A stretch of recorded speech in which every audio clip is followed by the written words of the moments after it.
Dear. Valid. People.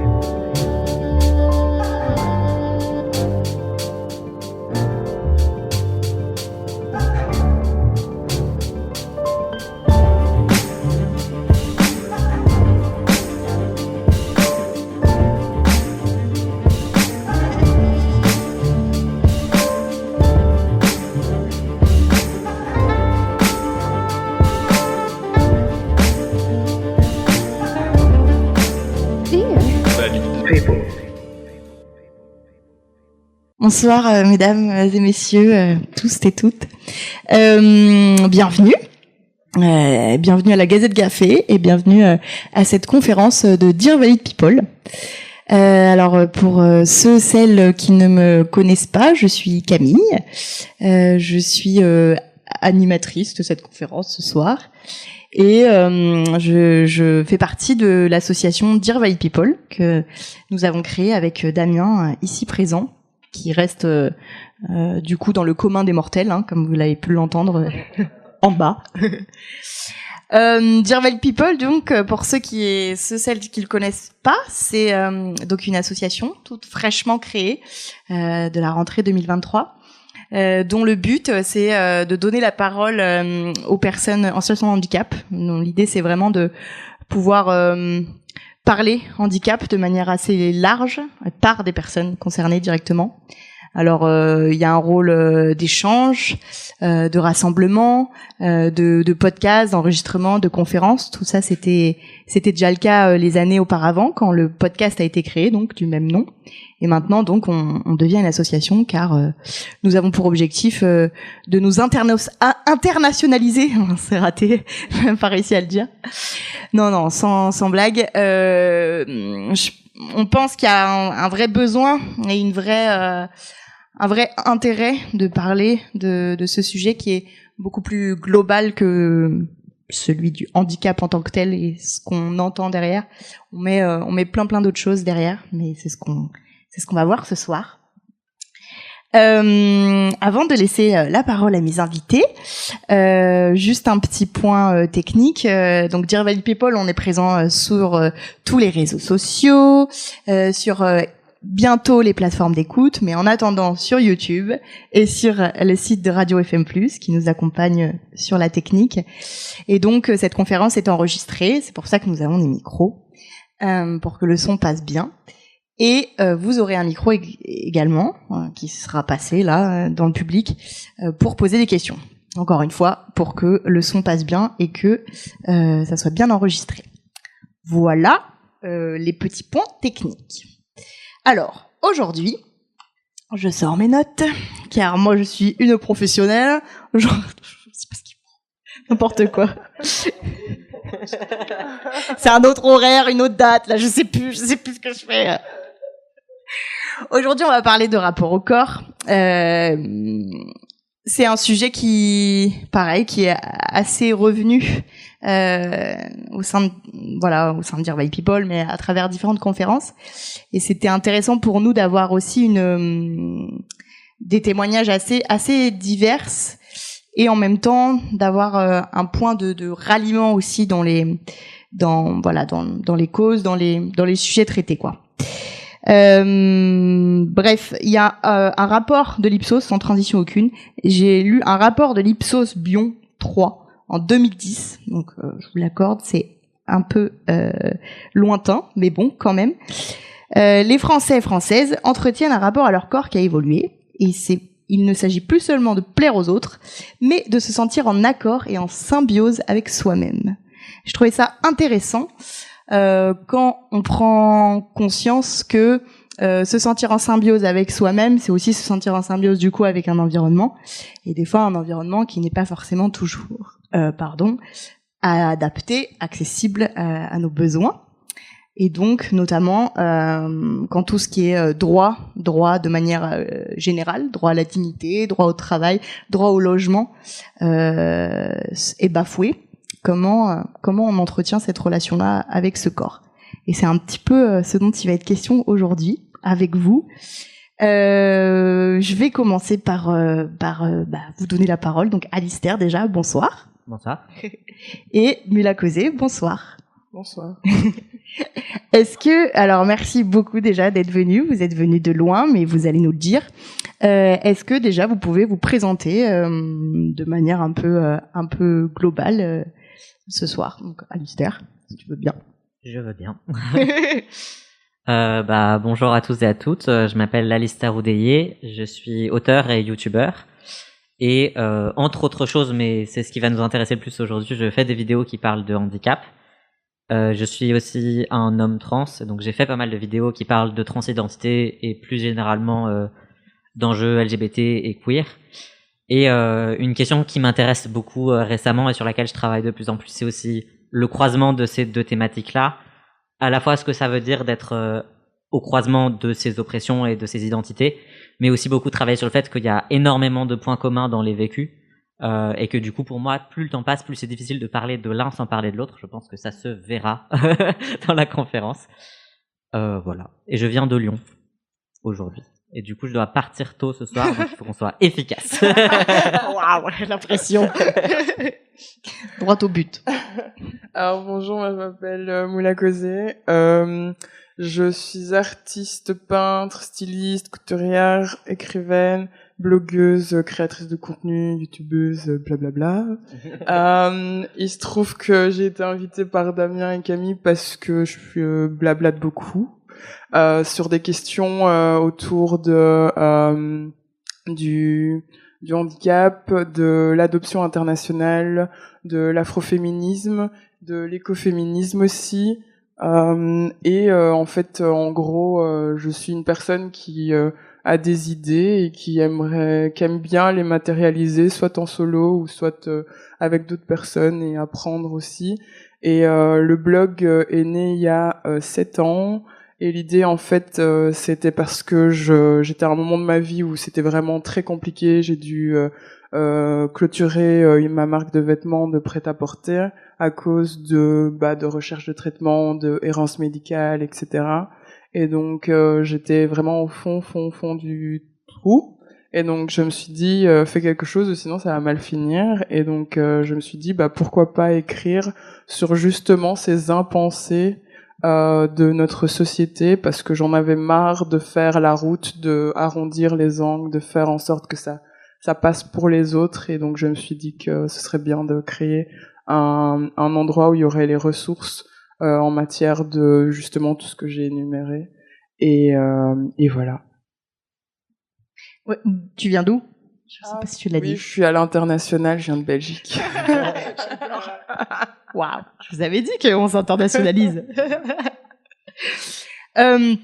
Cette conférence, on a choisi de l'intituler Quelle relation entretenir avec un corps hors norme.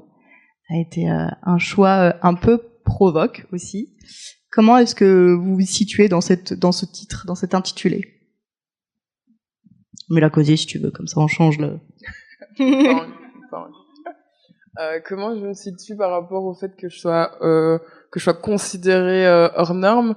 Déjà, on t'en parlait tout à l'heure en soum soum, la normalité, très variable, ça dépend de qui, quoi, comment, voilà. Personnellement, ça me fatigue un peu, tout ça. Mais je sais, oui, que je suis considérée comme une personne, en tout cas que j'ai un physique, et que quand je déambule dans l'espace public, y a des personnes qui font un signe de croix ou qui s'éloignent de moi parce que je serais peut-être quelque chose de, le diable, la sorcellerie, etc. À titre personnel, je me suis retrouvée dans le parcours de l'adoption internationale parce que justement, après l'erreur médicale qui a fait que j'ai été amputée, parce que j'ai eu à 1 an et demi, 2 ans, le paludisme en République démocratique du Congo, qui a été très très mal soigné, et donc du coup j'ai été à l'hôpital, et à l'hôpital le médecin m'a soigné avec des médicaments frelatés, et donc du coup ça a gangréné, et donc il a fallu amputer. Donc j'ai plus d'orteils et j'ai que 2 pouces, qui est mon nom d'artiste peintre.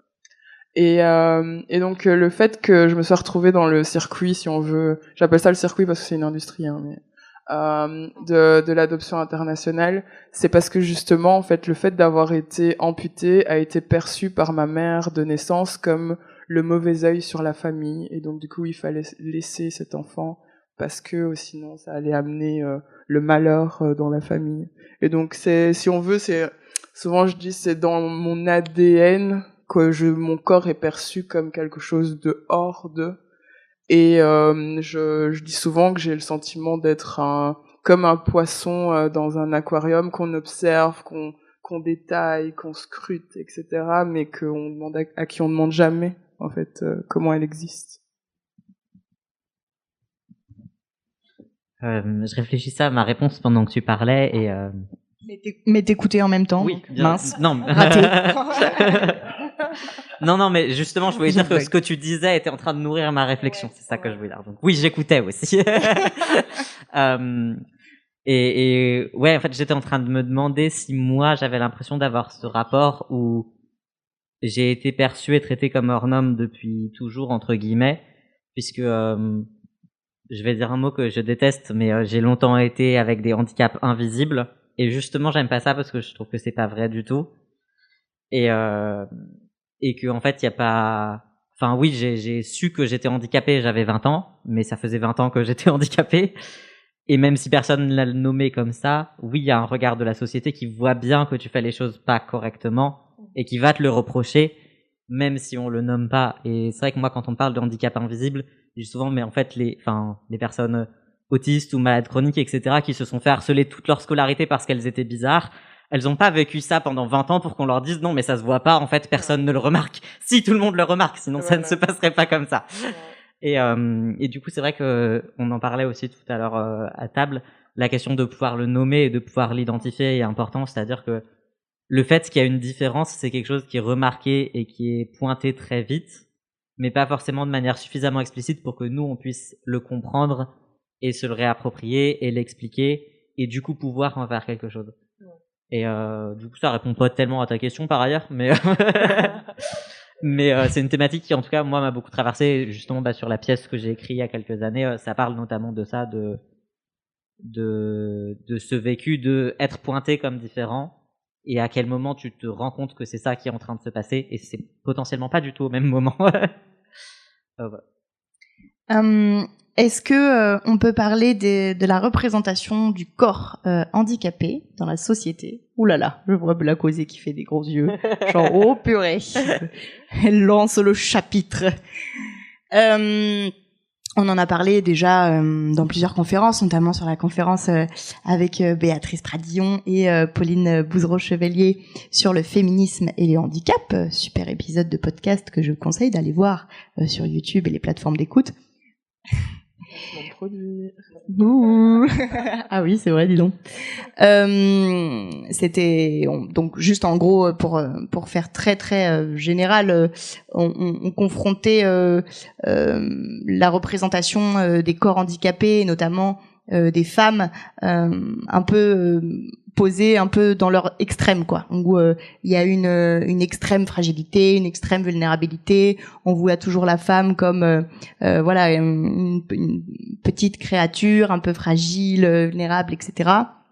Et où à l'inverse, c'est comme de manière un peu globale la personne handicapée comme héroïsée en surcapacité extrême comme voilà les athlètes de haut niveau. Mais finalement il y a pas trop de demi-mesure et ces images sont un peu sont un peu extrêmes, quoi.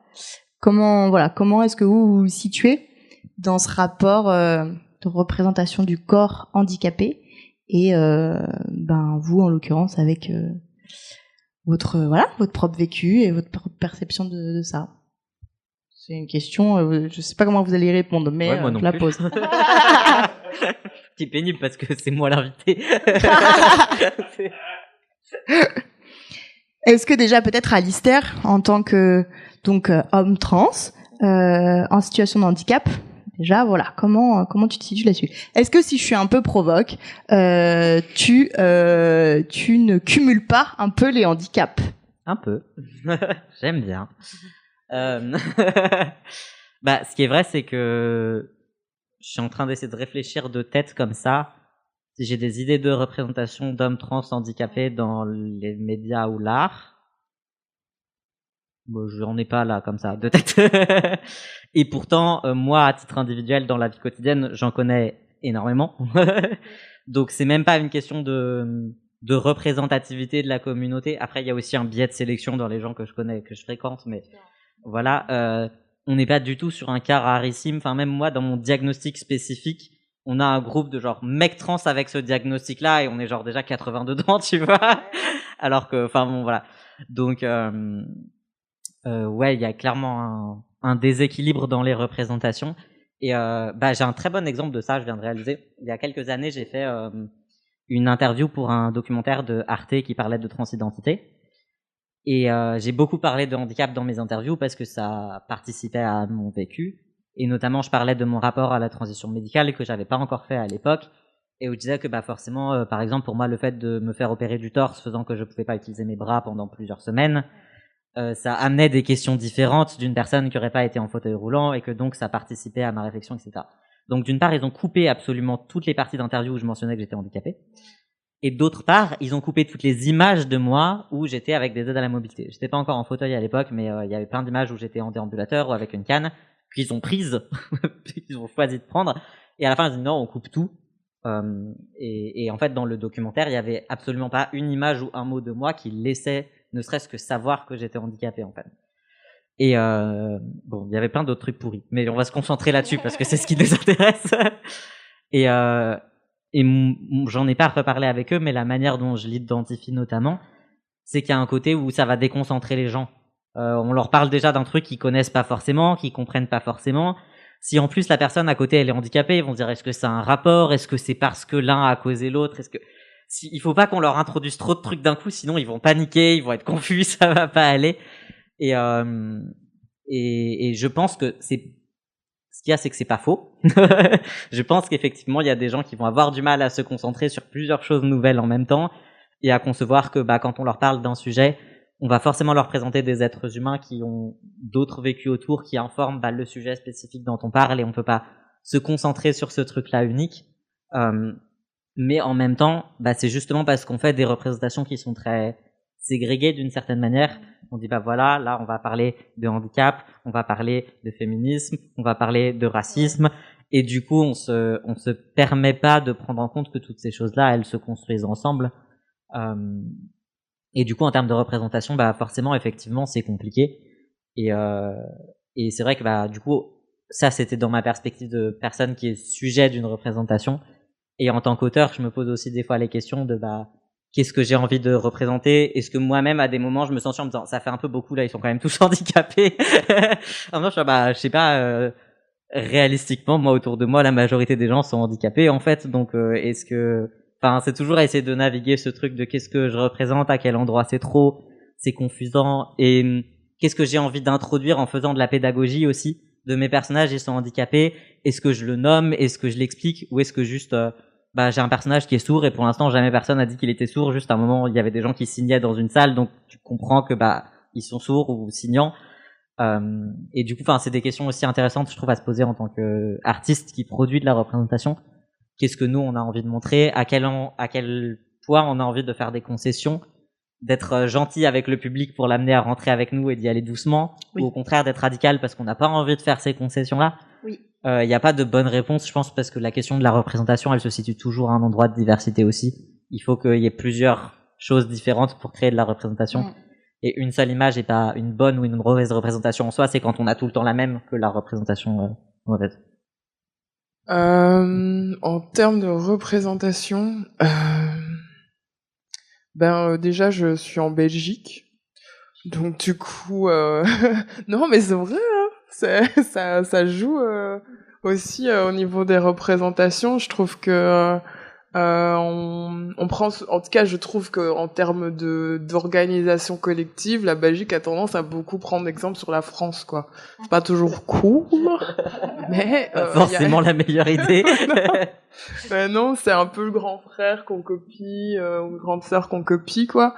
Et donc, en termes de représentation, c'est assez bancal et voilà. Mais je sais que c'est aussi pour ça que je me suis dit pourquoi pas créer le blog, pourquoi pas être styliste, pourquoi pas...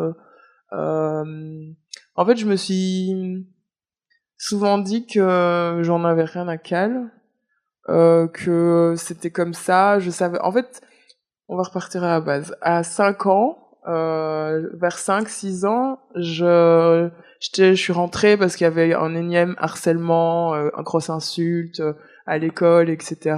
Et j'en étais en pleurs et tout, et donc j'en ai parlé à mes proches, et donc la personne m'a dit en fait il va falloir que tu saches que toute ta vie en fait on va te relooker, toute ta vie on va avoir on aura à dire des choses sur toi, on saura mieux les choses pour toi que toi-même. Et donc je crois que ça a été un déclic pour moi à ce moment-là, ces conversations très jeunes, parce que je me suis dit je vais prendre la place en fait, je m'en fous en fait. Je vais prendre la place, et donc c'est aussi pour ça que très tôt je me suis dit j'ai envie d'être artiste, parce que justement on voyait pas assez de diversité de personnes handies, de personnes noires en Belgique, le vécu de l'adoption, etc. Parce que c'est un faire famille que très peu se rendent compte à quel point ça crée des identités et des tiroirs très particuliers. Et donc du coup, c'est par le biais en fait de mon parcours scolaire que déjà j'ai voulu travailler sur cette représentation, parce que moi-même je me suis représentée, moi-même je me suis projetée, je me suis vue, et ça a été aussi par le choix de par exemple être créatrice dans de la revalorisation de tissus, et vraiment c'est je crois que je me pose plus la question de la représentation, parce qu'en fait tu veux être représenté de qui, pourquoi, comment. Par exemple, moi je sais que c'est pas mon rêve d'être dans les médias mainstream, parce que je suis déjà passée par là en fait. J'ai été mon premier projet professionnel que j'ai dû clôturer était par exemple les gros titres c'était 2 pouces, elle coud des robes de mariée. Tu vois, c'était que du graveleux comme ça, et je me suis dit est-ce que t'as envie que ta carrière se fasse sur des titres comme ça où pour moi on te déshumanise. Et donc j'ai à force d'avoir eu des gros titres comme ça, je me suis dit en fait non, en fait représente-toi comme tu le ressens, comme tu aimerais en fait. Et donc c'est aussi pour moi hyper important du coup par exemple les réseaux sociaux, le blog, parce que j'ai pu le créer moi-même.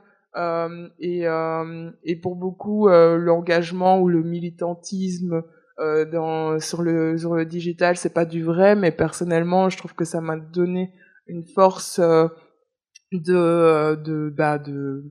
d'être accessible justement, parce que moi je peux pas beaucoup bouger, même si oui j'ai fait la route ici, mais c'est de l'organisation voilà. Mais en temps normal je suis pas quelqu'un qui bouge énormément à cause des douleurs chroniques, etc. Et donc le fait d'être accessible comme ça en un clic, ça travaille déjà sur la représentation, je crois. Je sais pas si j'ai répondu à ta question. Est-ce qu'on a le temps de rajouter des trucs sur cette question ? Bien sûr. Ce que tu disais, ça me fait penser effectivement au fait que faire de la représentation pour les autres et faire de la représentation pour nous, c'est pas le même exercice et c'est pas le même objectif. Dire je veux créer de la représentation pour que les gens de l'extérieur comprennent mieux ce que je vis et moins d'a priori sur je sais pas les personnes handicapées ou les personnes trans ou je sais pas quoi.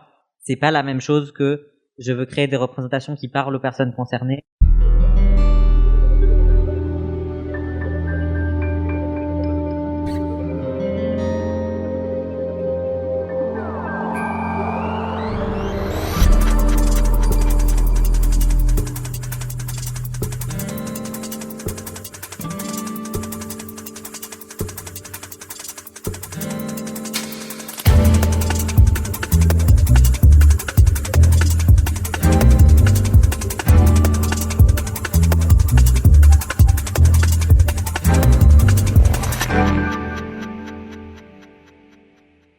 autant que les gens achètent plus, c'est pas pour autant que te respectent plus. Ils s'essuient toujours la main après t'avoir serré la main.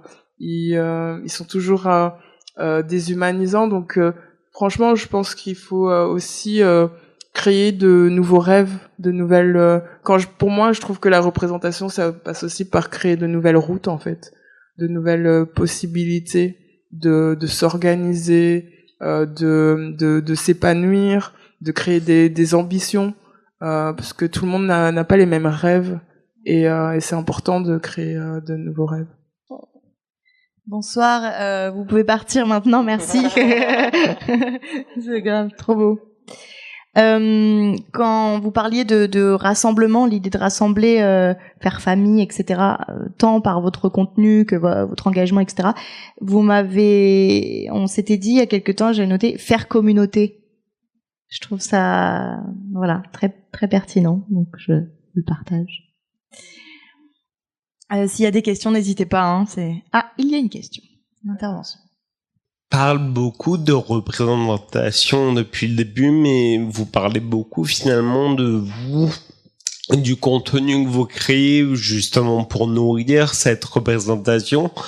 Par contre, il y a aussi un élément, en fait, je pense, à prendre en compte aussi la manière dont va être reçu votre contenu. Ça qui est quelque chose qui ne peut pas être contrôlé, qui va shaper, mettre en forme aussi le sens de votre contenu, c'est-à-dire que au départ vous vouliez créer un contenu avec tel objectif où ça fait sens pour vous, ça fait sens pour votre communauté et pas forcément pour la culture mainstream.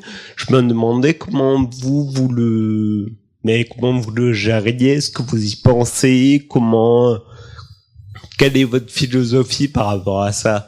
Je dis non des fois. Moi, ma philosophie, c'est que je sais dans quel travers j'ai été, comme j'ai dit avant.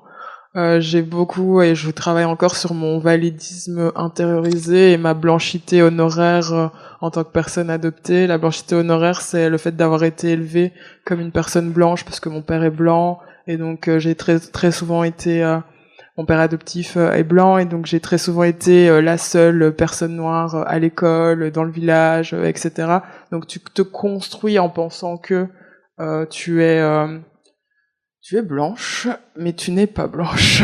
Et donc quand t'es petit, t'es mignon, etc. Donc c'est sympatoche. Mais quand tu grandis, ben tu vois apparaître les attraits en fait qu'on connote aux personnes noires, personnes désorganisées, débiles, agressives, sur lesquelles pas professionnelles, etc.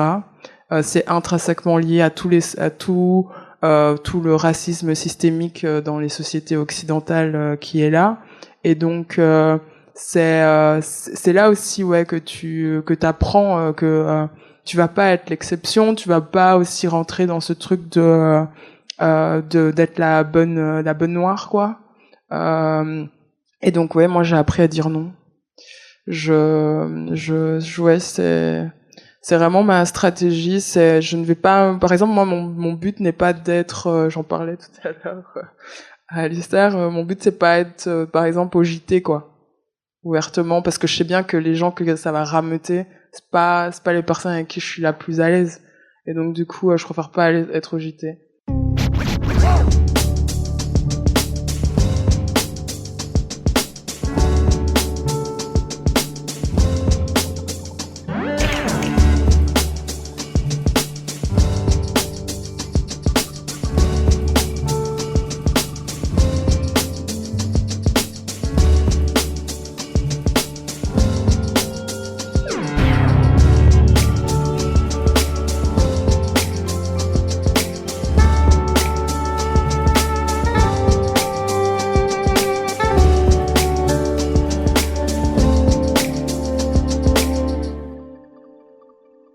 Ah ben tu vois, Alistair avant il disait qu'il était non-binaire et maintenant plus, alors du coup en fait les non-binaires ça existe pas, c'est une phase. Je dis non, c'est pas ça que j'ai dit, c'est qu'il y a effectivement plein de gens qui passent par là pour d'autres raisons, etc. Et donc voilà, il y a plein de conversations comme ça qui sont importantes, qu'on doit avoir avec de la nuance, et qui implique d'admettre que les choses sont compliquées et que dans toutes les communautés il y a plein de gens qui font de la merde et c'est difficile quand on sait que ça va être entendu par des gens dont l'objectif est de toute façon d'en faire quelque chose de mauvais quoi que tu dises. Et donc j'ai commencé un peu cette année surtout à me libérer de ces questions-là, à me dire en fait s'il y a des choses qui moi me paraissent importantes à dire, même quand je dis des trucs simples, je m'en prends plein la gueule et on me fait dire des choses que j'ai pas dit, donc autant dire vraiment ce que j'ai envie, j'ai plus grand chose à perdre finalement. Mais c'est sûr que c'est des questions et c'est pas juste une question de ce avec quoi moi je suis à l'aise et de mes limites et de mon autocensure, parce que on est aussi responsable de notre communauté. Et je dis pas communauté en mode les gens qui sont abonnés à moi, je veux dire communauté genre les autres personnes queer. Si moi je dis quelque chose dont je sais que ça va être visible et que ça peut être utilisé pour leur faire du mal, malgré le fait que je contrôle pas ce que les autres font et que c'est pas forcément ma responsabilité si j'ai fait de mon mieux, c'est quand même de ma responsabilité de réfléchir aux conséquences de mes actes, même si c'est pas ma faute que c'est des mauvaises conséquences, et de me demander si pour moi ces conséquences-là, elles valent le coup de ce que j'ai à dire et de l'importance de ce que j'ai à dire. Et c'est pas des questions qui ont des bonnes réponses. Et encore une fois, il y a ce truc de, bah voilà, il faut que chacun apporte des réponses différentes pour qu'on ait une panoplie d'outils et d'options, mais ouais. Je voulais qu'on revienne sur le rapport au corps de manière un peu plus physique et pragmatique. Comment est-ce que votre rapport au corps évolue avec justement un corps qui évolue sans cesse? Alors évidemment, tous les corps sont changeants et en constante évolution un peu permanente, mais en l'occurrence, quand on parle d'un corps handicapé, eh bien il y a une évolution qui est d'autant plus visible et palpable. Moi, la question, c'est une question qui m'intéresse beaucoup. Je sais pas si ma réponse va répondre à la question, mais comme d'habitude. Je te parle de là où ça me touche en tout Bien cas sûr. comme question. Et donc justement dans ces questions de lien entre la transidentité et le handicap, on en parlait quand on préparait la conférence. Moi, l'évolution de mon handicap et de ma transition était très très simultanée, c'est-à-dire que j'ai découvert que j'étais handicapé plus ou moins au même moment que j'ai découvert que j'étais trans, et j'ai commencé à utiliser un fauteuil roulant plusieurs années après, plus ou moins au même moment que j'ai commencé ma transition médicale. Et du coup, ça a toujours été deux thèmes qui se répondent et qui s'influencent dans ma vie et qui sont deux changements qui peut-être de l'extérieur peuvent être perçus comme un changement choisi et positif et un changement subi et négatif. Mais pour moi, ça n'a pas forcément été le cas. Genre par exemple, être en fauteuil roulant, c'est quelque chose qui a beaucoup amélioré ma qualité de vie et donc c'était un changement positif pour moi. Et qui a même permis justement de redécouvrir mon corps et de re-questionner mon rapport à ça. Et c'est ça qui m'a permis aussi de me dire ah non, en fait j'ai envie de faire quelque chose de différent de mon corps et de transitionner. Donc c'est des questions qui se sont beaucoup répondues. Et un endroit qui me questionne beaucoup sur le lien entre la transidentité et le handicap, c'est dans les arguments transphobes, où il y a beaucoup cette rengaine de... Un argument qui revient beaucoup, c'est vous allez être des patients à vie. C'est-à-dire que vous prenez des hormones et du coup vous êtes dépendant des hormones et donc c'est mal. Je sais pas si vous voyez où est le lien avec le handicap d'un coup. Et donc ouais, à l'endroit du rapport au corps dans le handicap, moi c'est quelque chose qui m'a beaucoup libéré de justement considérer que mon corps c'était quelque chose que j'avais le droit de modifier, que j'avais le droit de choisir, que j'avais le droit de personnaliser. Il est à moi et c'est ma matière. Et je sais plus où j'allais avec cette phrase. Mais en tout cas, oui, ça me paraît important de questionner la notion qu'il y a une moralité intrinsèque au corps naturel. C'est un peu pompeux comme phrase, mais de considérer que voilà, le corps tel qu'il vient, il y a une raison pour laquelle il est comme ça, et donc idéalement, il faudrait pas y toucher. Il n'y a pas de raison, c'est votre corps, vous faites ce que vous voulez, on s'en fout. Et pour moi, ouais, à cet endroit du rapport au changement du corps, oui, il y a des changements qui sont subis, oui, il y a des changements qui sont négatifs.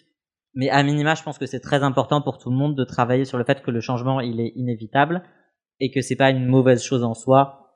Ça dépend juste du type de changement et si on y consent, etc. Mais que on peut tout à fait modifier son corps et que ce soit une démarche positive en fait. Et que c'est pas forcément pour compenser quelque chose qui était moins bien avant. C'est juste, c'était cool, je l'ai fait. C'est tout, j'ai pas besoin de me justifier plus que ça. Du coup, ça me fait penser à un moment que j'ai eu à la gare de Bruxelles midi. Je revenais de Vadrouille, je crois que Paris, je crois, un truc comme ça. Et j'étais au bout de ma vie, il était 23h, et j'attendais le dernier train. Je faisais ma correspondance, le changement pour vous. Et donc du coup, j'étais assise avec ma valise et tout. Et puis là, il y a un garçon qui commence à essayer de me draguer, quoi, je veux dire. Et puis là, je lui dis platement et tout, en fait, non, je suis fatiguée, j'attends juste mon train, je suis fatiguée. Et non, le gars, il continue.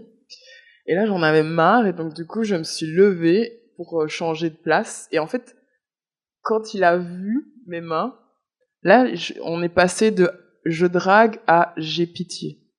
Genre, le regard qu'il a posé sur moi est devenu un regard de pitié. Et donc là, il a fait oh, désolé, oh, franchement, désolé, nanana. Et là, il a continué à me parler de Jésus, de comment il devait faire ça, de comment il pouvait prier pour moi, comment il pouvait m'aider, etc., etc. J'étais vraiment là, oh là là, mais jusqu'au bout, jusqu'au bout. Et puis à un moment donné, le train est enfin arrivé. J'ai pris ma valise et je vais vers l'escalator. Et là, il me retient. Et là, je me dis, mais vraiment, il veut que je le frappe, hein. Oui, des fois, j'ai des envies comme ça. Mais je les assouvis pas, mais dans ma tête, je les frappe. Et donc, il me retient. Et là, il me dit, vous avez jamais pensé à à vous faire opérer une prothèse ou quoi, parce qu'en fait, vos mains, ça fait peur. Et j'étais là. Mais tu te prends pour qui? Vraiment? Tu te prends pour qui? Et ouais, ça me fait penser à ce que tu dis, à ce truc du corps qui change, parce que très souvent, ouais, on me demande pourquoi je mets pas de prothèse. Parce qu'en fait, c'est mon point zéro pour moi. Parce que j'avais 2 ans et demi quand ça m'est arrivé.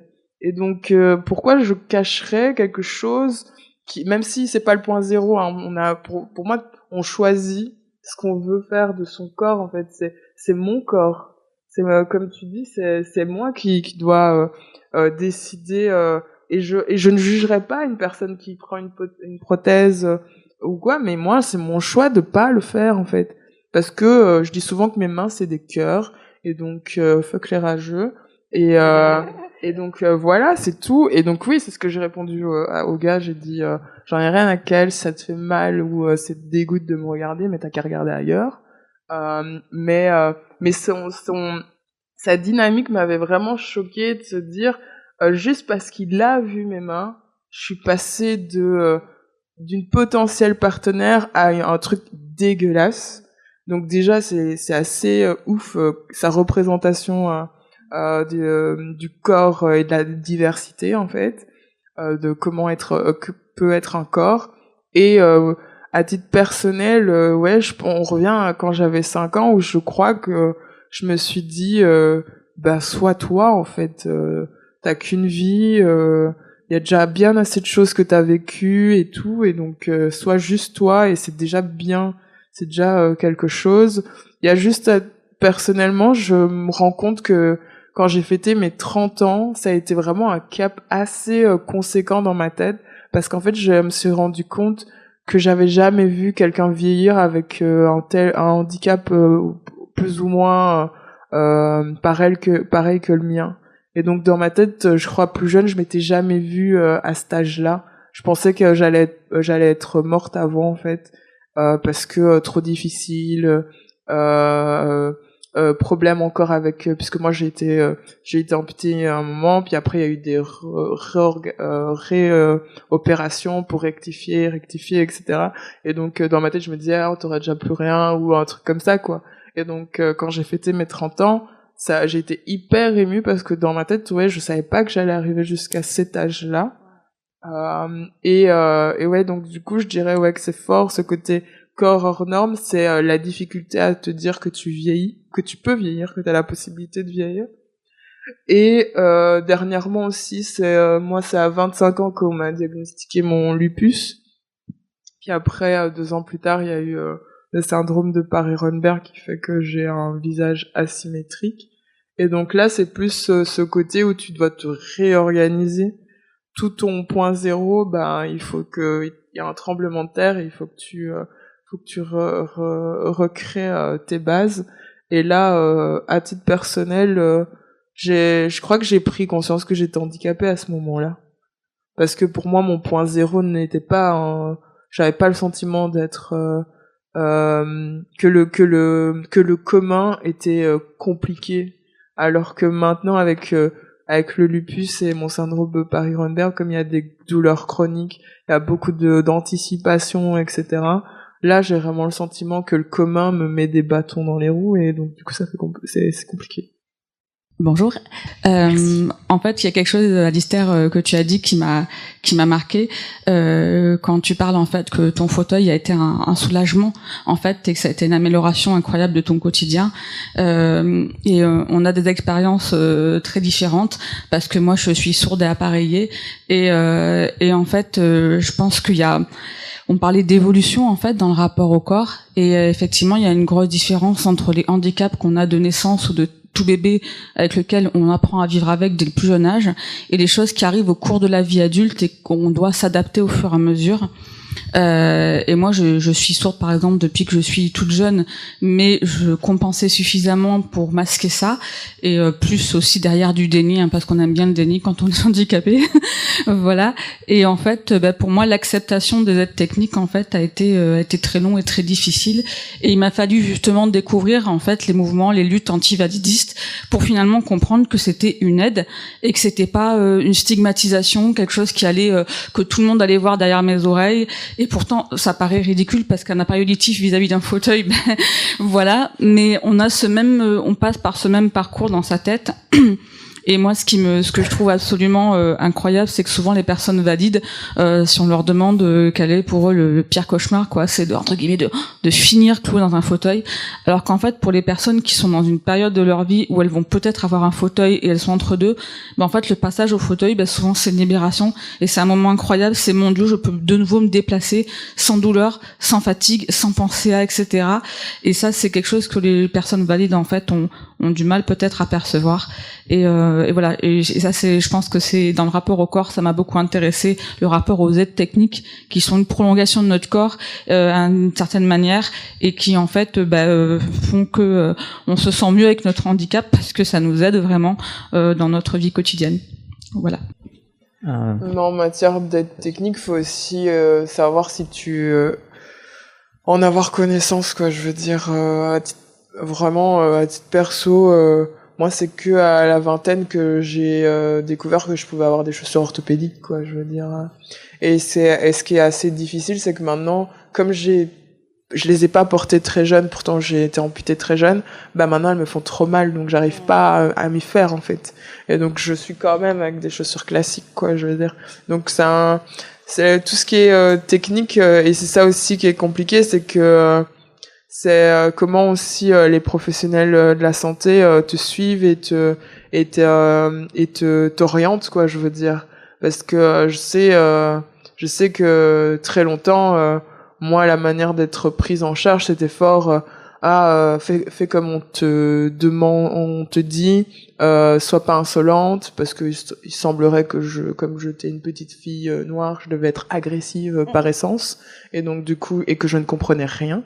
Donc il y avait un côté très agressif dans la prise en charge des professionnels de la santé. C'est que à 18 ans, que comme c'était que des praticiens que mes parents ou les adultes dont je dépendais choisissaient, c'est que à 18 ans que j'ai commencé à choisir, non, plutôt 20 ans, quand j'ai pris mon indépendance, que j'ai commencé à choisir les personnes avec qui je souhaite être patiente ou non, parce que y en a certains que j'ai clairement non, c'est pas parce que oui, j'ai besoin qu'on prenne soin de moi et qu'on m'aiguille au niveau de la santé, que je mérite qu'on me parle mal, quoi, qu'on me manque de respect, qu'on me déshumanise sous prétexte que parce que quand je rentre dans la pièce on me lit comme ça, quoi. Je veux dire, et donc mon perso, ouais, ça dépend aussi comment t'es suivi.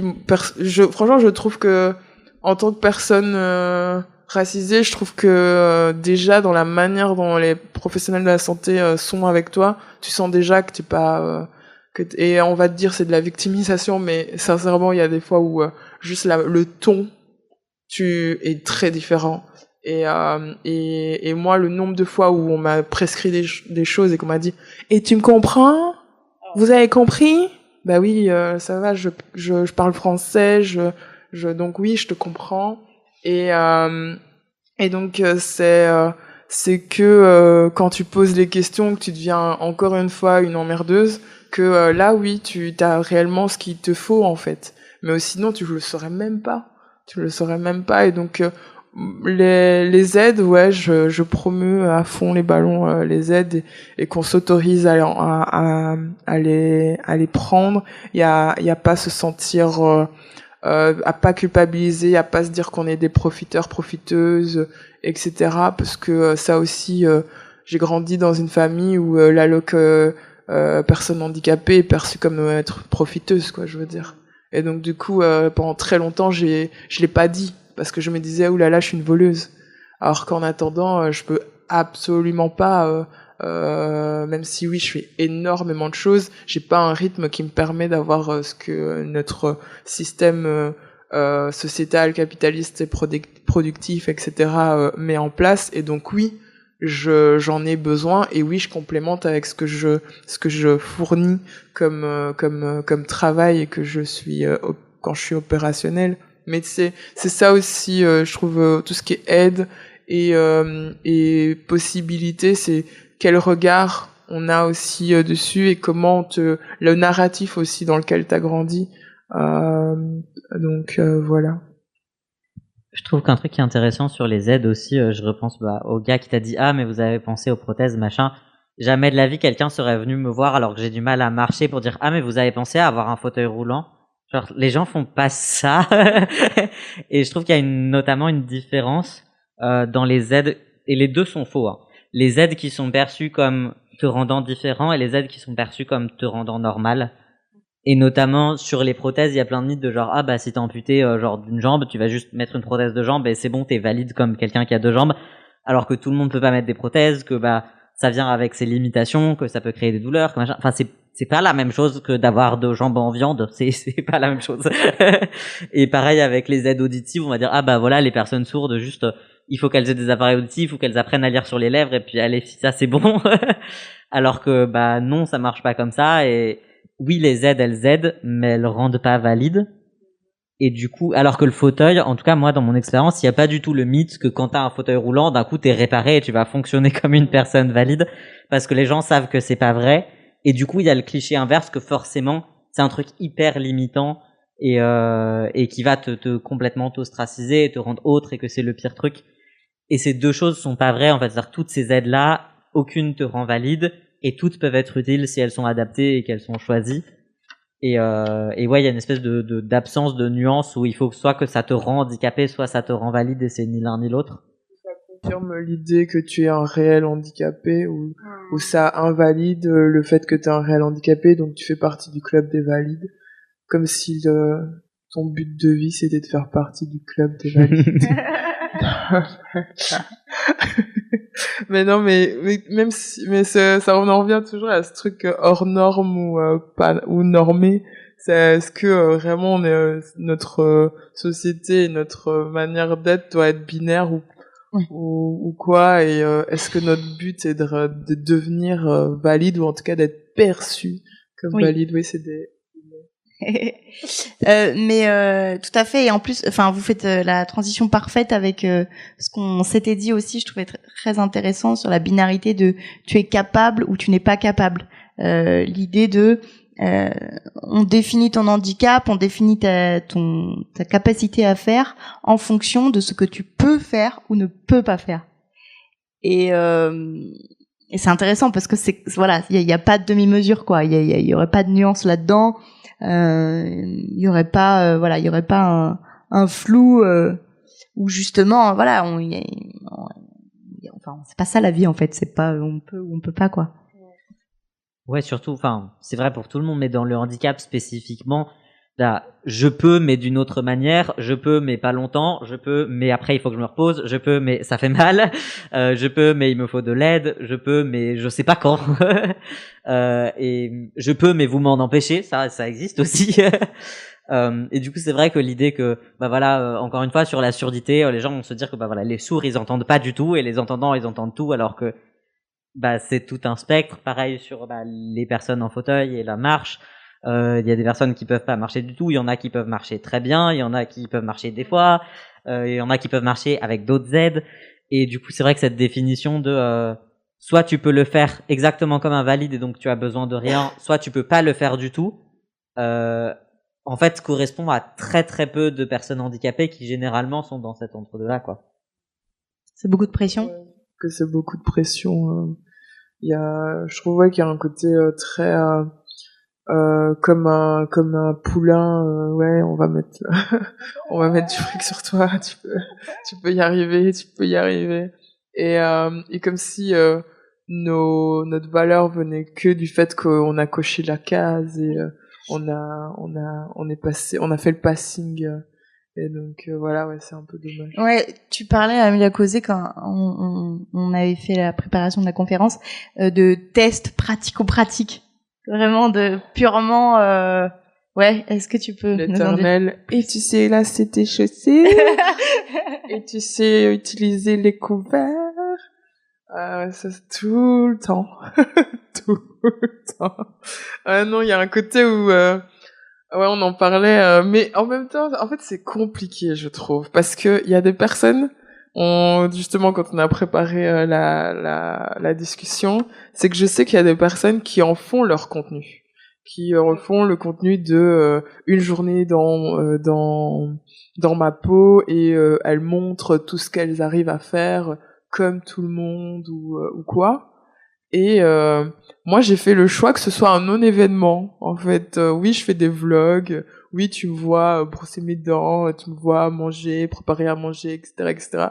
Mais c'est pas de la représentation, c'est juste un non-événement. C'est pas l'intitulé de ma vidéo, mais l'intitulé de ma vidéo, c'est, je sais pas moi, je fais une rencontre dans tel endroit de Bruxelles avec telle personne. C'est ça l'événement vraiment que j'ai envie de mettre en avant. Mais oui, il se trouve que dans ce vlog, t'arrives à voir que je sais tenir une cuillère ou une fourchette. Mais en fait, ouais, je trouve que dans ce côté test, on en revient à ce truc où du tokenisme des fois, où des personnes se sentent un peu pas obligées, mais de se dire au moins je serai acceptée, donc je fais cette vidéo où je fais ce test de montrer que j'arrive à lasser mes chaussures ou quoi. Comme ça, la personne se dira ah oui, on est un peu les mêmes. Elle est pas si loin de moi, ou elle est pas si différente de moi, etc., etc. Et en fait, moi je m'en fous. Je pars du principe que on est des personnes humaines et que par ce fait-là, ben tu me respectes, et que si j'estime que t'es dans un irrespect, ben je te donne pas l'heure et je me casse. Et je sais mettre l'ambiance. mais ouais, j'ai peut-être un côté intransigeant, et que des fois qui peut paraître hautain, ou elle se prend pour qui, etc. Mais en fait, si t'es pas là pour pour être là pour toi, il y aura personne, en fait. Il y aura clairement personne. Et donc, et je sais que beaucoup de personnes qui me suivent sur les réseaux, etc., me disent ah mais te suivre, ça me donne confiance en moi, je me sens légitime. Et puis en fait, mais t'es quelqu'un en fait. T'as pas à attendre qu'on te légitimise, en fait. T'es quelqu'un, même si oui, on a tendance à t'oublier, etc. Mais déjà, parce que je trouve que déjà rien que le fait, tout à l'heure ce matin, j'ai fait un shooting photo avec un photographe professionnel, et ben rien que ça, déjà, je trouve que ça te permet de montrer, en fait, que t'es là pour toi, en fait. Ça passe par te mettre de la crème le matin pour checker si t'as une douleur ou quelque chose, s'il y a quelque chose qui a changé, si prendre conscience, ouais, de l'enveloppe dans laquelle t'es, de t'embrasser, en fait. de manière quotidienne, de veiller sur toi. Je trouve que c'est hyper important, surtout en ce moment où on a tendance à vraiment attendre et à presser les gens, plutôt essorer les gens. Et donc du coup, ouais, je trouve que mais je sais aussi que c'est peut-être un luxe aussi que je puisse le faire. J'en ai conscience aussi. C'est ça. Je me permets une petite parenthèse, je te laisse reprendre la parole après Alistair, enfin continuer.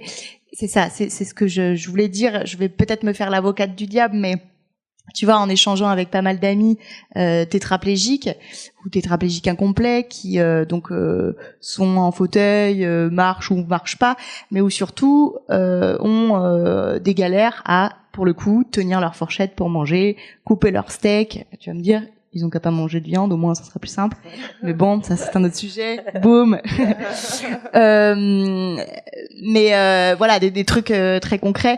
Enfin, je me rappelle très bien le témoignage d'un copain du rugby fauteuil à Nantes qui m'avait dit, en fait, pour moi, c'est plus simple de prendre ma voiture, et il se déplace en fauteuil électrique, de prendre ma voiture et d'aller m'acheter un sandwich au Super U d'à côté que de me faire cuire des pâtes.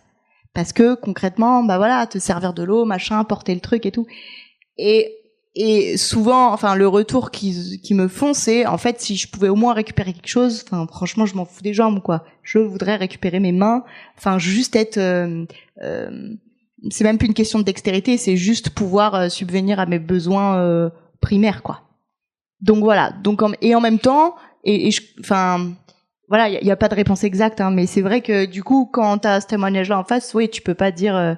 Enfin, je comprends aussi que d'une certaine manière, les contenus d'inspiration porn dont tu nous parlais sur le regardez ce que je peux faire malgré mon handicap, machin.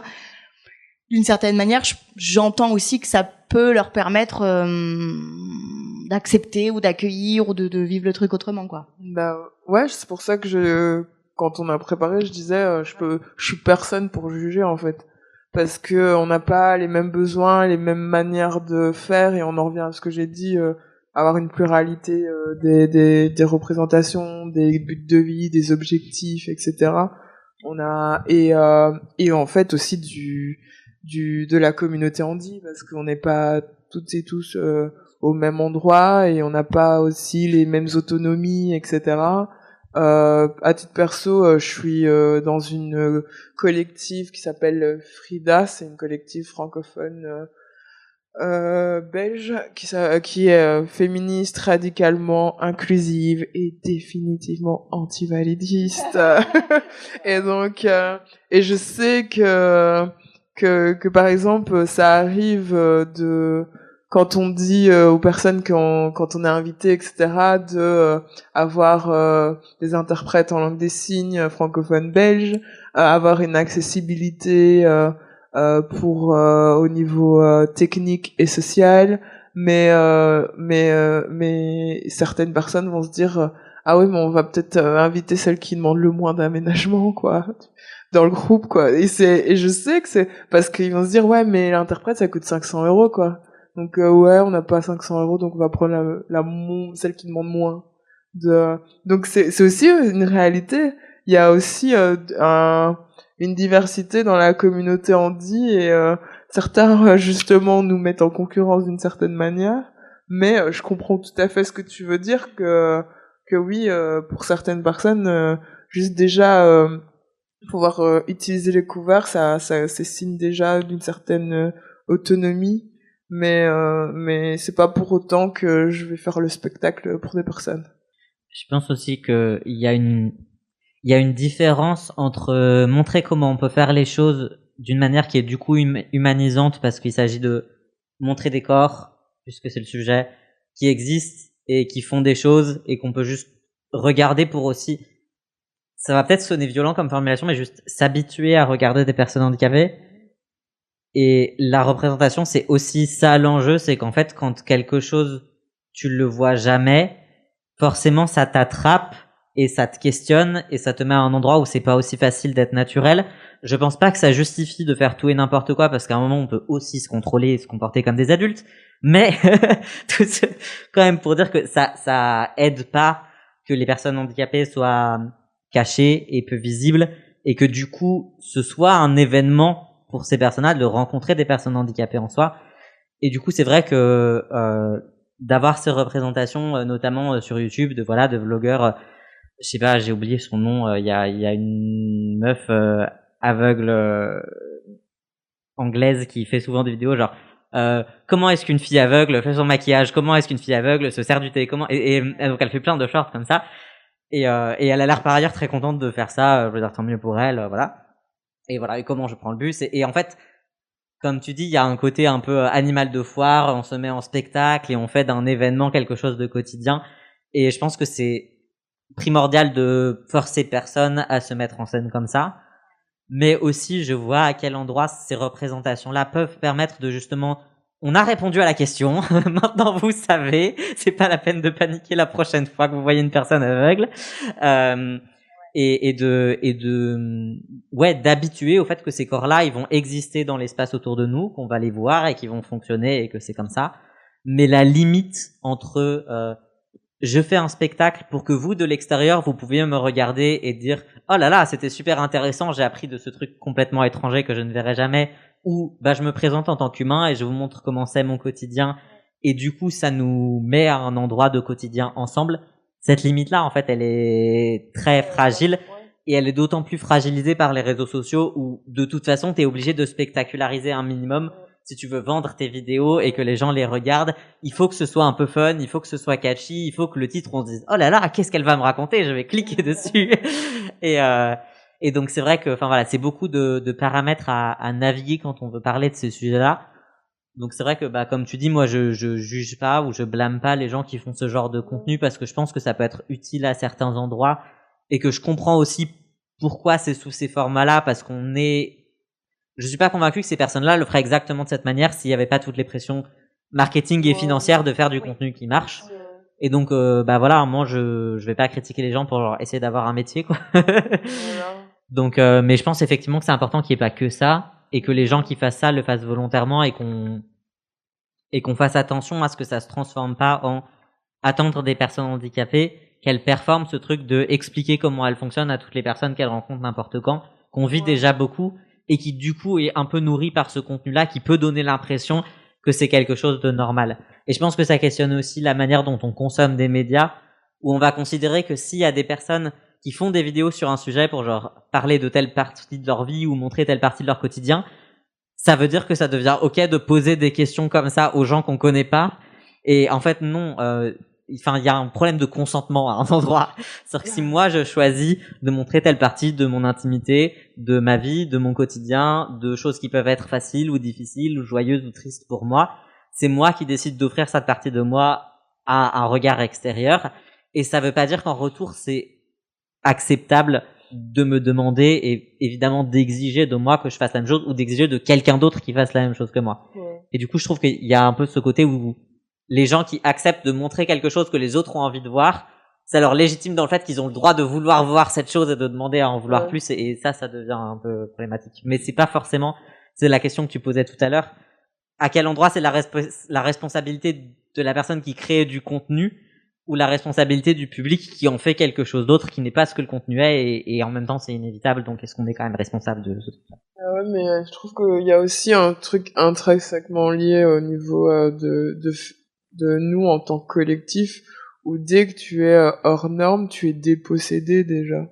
Et donc il y a un côté où tu appartiens constamment à autrui, parce qu'en fait tu es considéré en tout cas comme hors norme, et donc un peu comme dans un musée, on va te regarder, on va vouloir te toucher, on va vouloir pour savoir mais qu'est-ce qui est si loin de moi ou si loin de ce que j'ai en tête, quoi, je veux dire. Et donc c'est toujours assez compliqué de remettre en fait de l'humain dans tout ça en fait, et du coup du consentement, du respect, de l'attention et de l'altérité, de la réciprocité. Est-ce qu'il y a des interventions, des questions? Ah, ça tombe bien, tu as encore le temps. Mieux vaut tard que jamais. Bonjour, merci pour ces témoignages. C'est vrai que vous parliez d'échanges réciproques et que vous avez ni envie qu'on vous considère comme des personnes handicapées, ni qu'on nie le handicap, parce qu'il est là, il est présent et on le voit. Et du coup, moi, je m'interrogeais sur le comment, parce qu'on a énoncé les difficultés de la mise en lien, de la mise en lien authentique qu'on peut rechercher. Mais après, moi, la question, c'est la méthode, le comment on interagit dans un quotidien. Parce que oui, peut-être pour une personne, c'est la première fois qu'elle voit ce type de handicap et elle peut être juste surprise et elle aimerait bien rentrer en soins. Elle peut être maladroite, elle peut être et cette question du comment en fait être, je dirais, subtil, avoir une interaction douce. Et est-ce que vous aviez des exemples concrets dans votre vie où vous disiez ça c'est vraiment c'est une approche qui est chouette quoi. Moi je fais avec j'ai 34 ans et donc du coup j'ai pas mal de potes qui ont des enfants et donc du coup moi j'ai tendance à me dire souvent je suis la première ou très rare personne handi qui rencontre et donc du coup je me dis posez-moi toutes les questions. Je réponds aux questions, je dédramatise, parce que je me dis comme ça ils seront plus habitués. Ils se diront pas oulala. Et donc oui, moi je suis quelqu'un qui est très à l'aise si on vient et qu'on me demande est-ce que j'ai besoin d'une aide, etc. Ou qu'est-ce qui te mettrait à l'aise, ou si vraiment je suis une des rares personnes ou la première personne que la personne rencontre et qu'elle n'a jamais vu ça, je réponds aux questions, je dis t'as l'air d'un peu être étonné, si tu veux on en parle et voilà. Mais c'est vrai que d'autres diront mais c'est encore toi qui brise la glace, donc ça te met une charge, l'air de rien. Mais j'ai un caractère qui est assez à l'aise avec ça et je parle souvent du principe que je repense à la petite Marianne et aux autres petites Marianne, Moula causait plutôt le thé de personnalité. Moula causait des autres Moula causait et je me dis voilà, j'aurais été, peut-être que ce sera moins rude pour les autres petites filles ou petits garçons qui devront passer après. Et donc moi j'ai vraiment aucun souci. Évidemment il y a encore la manière, par exemple le gars à la gare, voilà quoi. Mais lui je pense qu'il est pas subtil avec tout le monde. Ouais, non. Non, voilà. Mais vraiment moi j'ai aucun je trouve qu'il y a un peu quatre manières de réagir quand on me rencontre. Il y a les personnes qui sont odieuses, qui vont juste s'essuyer les mains ou faire en sorte de se dire oula, ça me dégoûte. Il y a aussi le signe de croix. Il y a beaucoup de personnes aussi qui ont tendance à me toucher parce que comme si j'étais une divinité.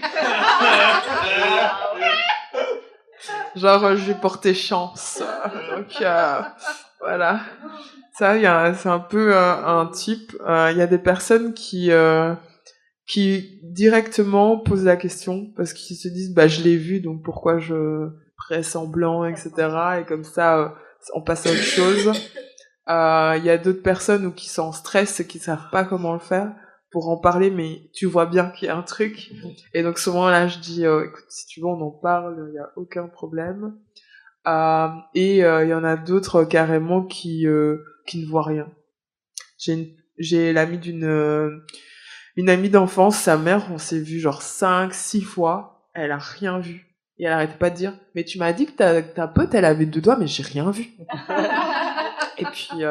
Et puis cette amie en question elle a dit mais je crois qu'en fait tu parles tellement avec les mains qu'en fait elle capte même plus rien en fait. Parce que comme c'est dans le sens où elle dit c'est tellement un non-événement que du coup elle ne capte pas, elle a pas capté. Et c'est au bout du 6 ou 7e fois où je suis venue chez eux ou chez elle qu'elle a fait j'ai vu maintenant, j'ai vu. Et puis voilà. Et donc oui, il y a réellement des personnes à qui, par exemple, tout à l'heure, le photographe avec qui j'ai bossé, ça a été un non-événement. Voilà, on a fait notre séance photo. Il a pas été plus ou moins avenant. J'ai pas senti qu'il y avait vraiment. Mais c'est aussi parce que je pense qu'il m'a vu sur les réseaux. Il a vu comment j'étais voilà, passer à autre chose. Voilà, je dirais que c'est un peu les 4 manières de faire. Alistair. Je sais pas si j'ai répondu, mais je trouve qu'effectivement, il y a un espèce d'équilibre à trouver qui est pas forcément évident entre ne pas en faire un tabou, parce que c'est vrai qu'un truc qu'on voit des fois, c'est genre les enfants qui regardent, genre qui te fixent dans la rue ou qui pointent, et les parents qui sont genre non, stop. et je comprends je comprends le réflexe, et je comprends que ça peut même venir d'un bon sentiment de genre pas nous faire sentir bizarre ou quoi.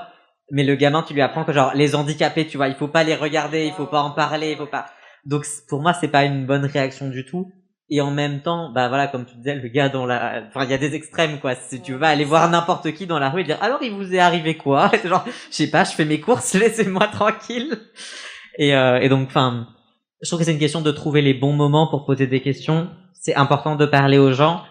C'est aussi important d'essayer de se renseigner tout seul, et c'est aussi pour ça que je trouve que les vidéos qui peuvent être un peu de l'inspiration porn, etc., et qui ont leurs problèmes, en même temps, je suis content que toutes les personnes aveugles de la planète ne doivent pas répondre 3 fois par jour à « Mais du coup, quand t'as tes règles, comment tu sais si tu commences à avoir tes règles ou pas ?»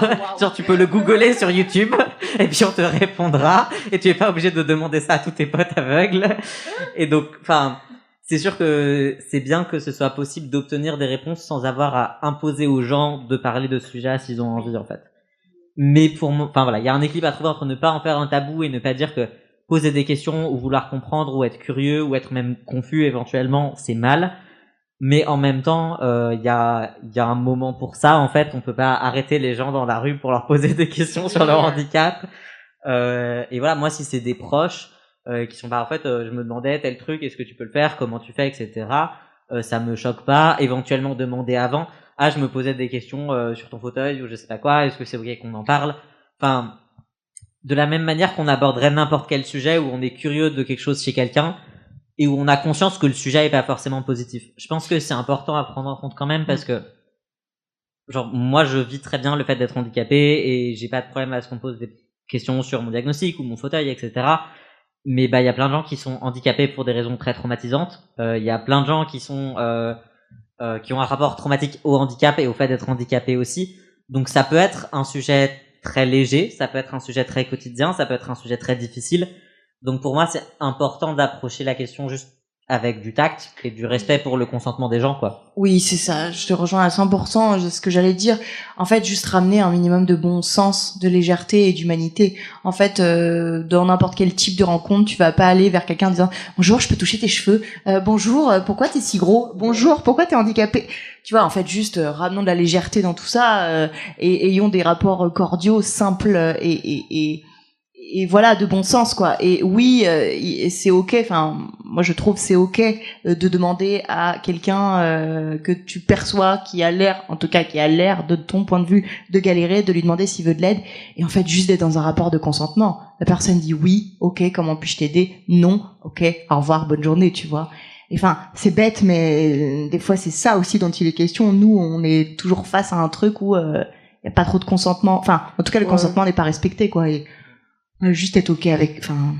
Et si la personne, comme tu dis, est là pour la communication aussi. Je trouve qu'on pose pas assez la question aux personnes si elles sont ok pour parler.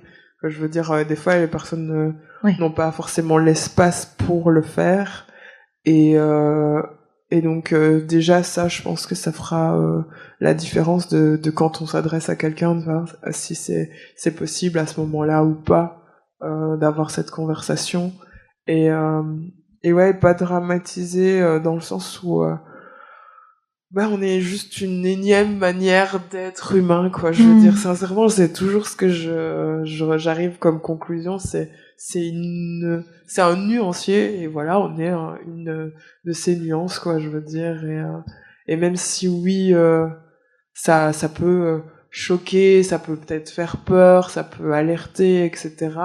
Bah c'est ok aussi, ça. On faut pas non plus culpabiliser d'une réaction, mais il faut pas mettre aussi de responsabilité en face, parce que la personne ne doit pas en fait, expliquer juste son corps. Elle le fait si c'est possible et si ça c'est à sa portée pour différentes raisons, quoi, je veux dire. Voilà, je parle beaucoup. Non, c'est très bien. Je trouve que c'est un très bon résumé de dire que c'est ok d'avoir n'importe quelle émotion intérieurement, mais c'est pas à la personne handicapée d'être responsable de tes émotions. Donc, je pense que ça sert à rien de se culpabiliser, en fait. Se dire, ah bah, en fait, cette personne, elle était là et j'étais hyper mal à l'aise parce que je savais pas comment communiquer avec elle. Ça pose question. Ça peut amener à se dire, il faudrait que je réfléchisse à ça pour peut-être faire mieux la fois d'après. Mais ça sert à rien de se dire, oh mon Dieu, je suis horrible parce que j'étais confus alors que je faisais quelque chose que j'avais pas fait et que je savais pas faire.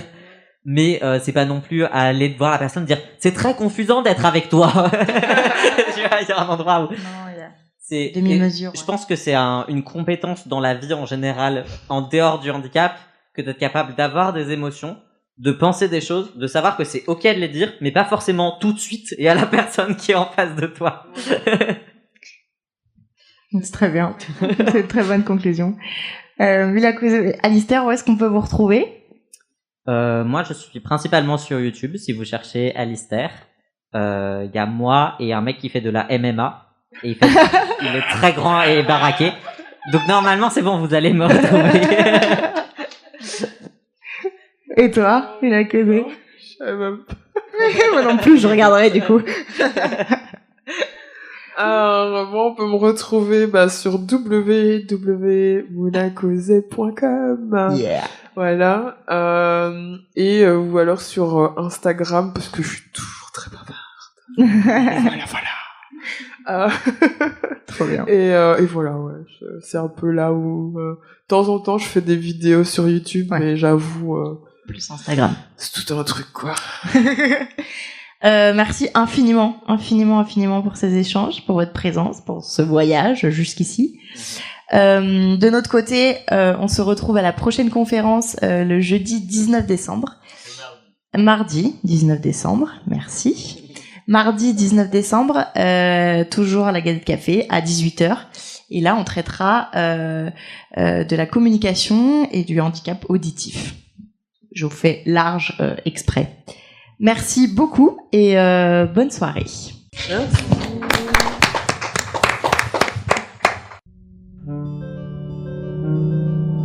Dear Valide. people.